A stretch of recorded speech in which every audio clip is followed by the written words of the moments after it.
यहाँ पे आने का मकसद ये है, आप सब लोग जो हमारी मीडिया फ्रेटर्निटी है उनके तो हम शुक्रगुजार हैं।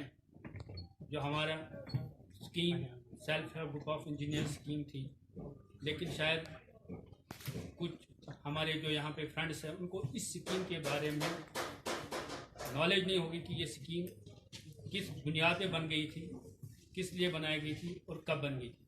तो उस लिहाज से मैं थोड़ा बहुत आपको ब्रीफ करना चाहता हूँ। ये स्कीम 2003 में बन गई थी, क्योंकि आप लोगों को पता है अनएम्प्लॉयमेंट रेट जो यहाँ है हमारी स्टेट में, यूटी स्टेट में, वो साल ब साल यहाँ पे बढ़ रही है। 2003 में जब हम लोग यहाँ पे एजुकेशन कर रहे थे कि हमें एक गवर्नमेंट जॉब दिया जाए अनएम्प्लॉयड टेक्नोक्रेट्स को, उस वक्त की जो गवर्नमेंट थी उन्होंने हमसे ये कहा कि हम सबको जॉब तो नहीं दे सकते हैं, हम एक स्कीम लॉन्च कर रहे हैं आप लोगों के लिए जिसका नाम रखा गया self help group of engineer. ये स्कीम एक आत्मनिर्भर स्कीम थी, उस टाइम बनाई गई थी ताकि हम एक ग्रुप कंसोर्शियम बनाए। हमारी फर्म रजिस्टर्ड है डिस्ट्रिक्ट इंडस्ट्रीज ऑफिस में है, और उसके बाद हमें सेल्स टैक्स डिपार्टमेंट में रजिस्ट्रेशन करनी पड़ती है, पैन हमें बनाना पड़ता है। ये सारी जो इसमें हमें ये करनी पड़ती हैं, जो भी फॉर्मेलिटीज करनी पड़ती हैं थ्रू द एम्प्लॉयमेंट डिपार्टमेंट, ये सब कुछ हम उस वक्त करते आए। और जो अनएम्प्लॉयमेंट टेक्नोक्रेट्स हैं इसमें तब से लेके आज तक उनके लिए ये एक रोजगार का जरिया बन गया था। वो कभी कोई अगर 1500 रुपये पे सेल्समैनशिप करता था, उसने आके वो छोड़ के इस स्कीम को ज्वाइन किया। अगर कोई हमारा भाई आउटसाइड काम करता था, जिसको वहाँ पे और यहाँ पे उसको अगर स्टेट में अपने होम में कोई प्रॉब्लम थी, उसने वो जॉब छोड़ के यहाँ पे आया, अपने घर में बैठा और इस स्कीम को ज्वाइन किया।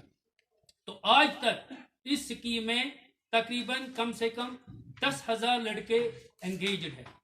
लेकिन ऑल ऑफ अस इसमें कैबिनेट बाज़ाब्ता कैबिनेट गाइडलाइंस बन गई है, जो कि गवर्नमेंट ने बाज़ाब्ता कैबिनेट गाइडलाइंस है इसकी। लेकिन 2020 8 अगस्त को अचानक से इस स्कीम को 2 लाइन से स्क्रैप किया गया, without any reason, without consulting any stakeholder of the scheme.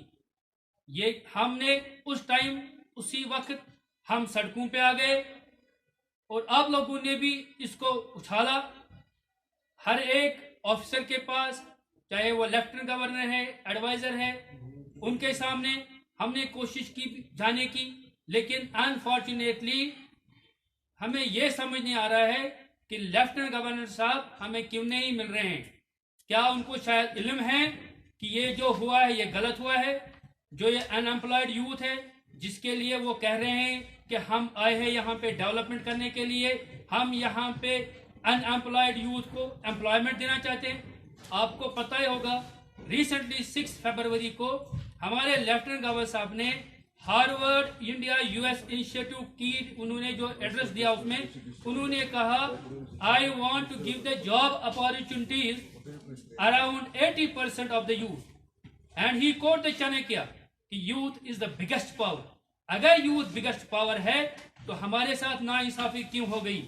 अगर उन्होंने उस टाइम ये समझ लिया कि नहीं, इस स्कीम को वापस लाने के लिए हम कमेटी बनाए, और कमेटी उन्होंने बनाई under the chairmanship of AR Bhatnagar साहब, लेकिन आज तक उस कमेटी ने क्या किया? 4 महीने गुजर गए, हम लड़के जो इसमें एंगेज हैं वो बेचारे बहुत परेशान हैं। Our families are now on the verge of starvation because we don't have now anything to earn for our livelihood. हम जाए तो कहाँ जाए? हम लेफ्टिनेंट गवर्नर साहब से, हम अपने जो हमारे यहाँ पे प्राइम मिनिस्टर ऑफ इंडिया हैं, होम मिनिस्टर ऑफ इंडिया हैं, उनसे आपके माध्यम से अपील कर रहे हैं कि इस स्कीम को मेहरबानी करके आप as early as possible restore कीजिए before it is too late, क्योंकि ये यूथ इसमें इन्वॉल्व है। अगर यूथ खुदा ना खास्ता अगर ये बेचारे दर बदर की ठोकरे सड़कों पे खाएंगे तो न जाने ये किस तरफ मूड इख्तियार करेगा। और मैं आप लोगों के माध्यम से ये बताना चाहता हूं कि اگر اس کمیٹی جو کمیٹی بنائی گئی ہے اگر اس کمیٹی نے 1-2 میٹنگیں کی تو وہ کس خواب غفلت میں بیٹھے ہیں.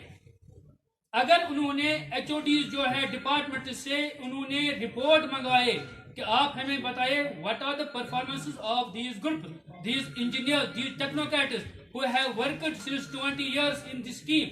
تو لیکن وہ جو ایچ او ڈیز نے رپورٹ سبمٹ کیے ہیں ہم نے بھی اس کی کاپی لائی ہے اپنے پاس, ہم وہ بھی دکھانا چاہتے ہیں آپ لوگوں کو, جس میں انہوں نے یہ لکھا ہے they are the best ones, they are performing very good. اگر یہ سب کچھ بھی گیا وہاں پہ سیکٹریٹ میں تو آج تک کمیٹی کوئی جواب کیوں نہیں دے پا رہی ہے, کوئی ڈیسیژن کیوں نہیں لے رہی ہے. اس لحاظ سے آج میرے جو یہاں پہ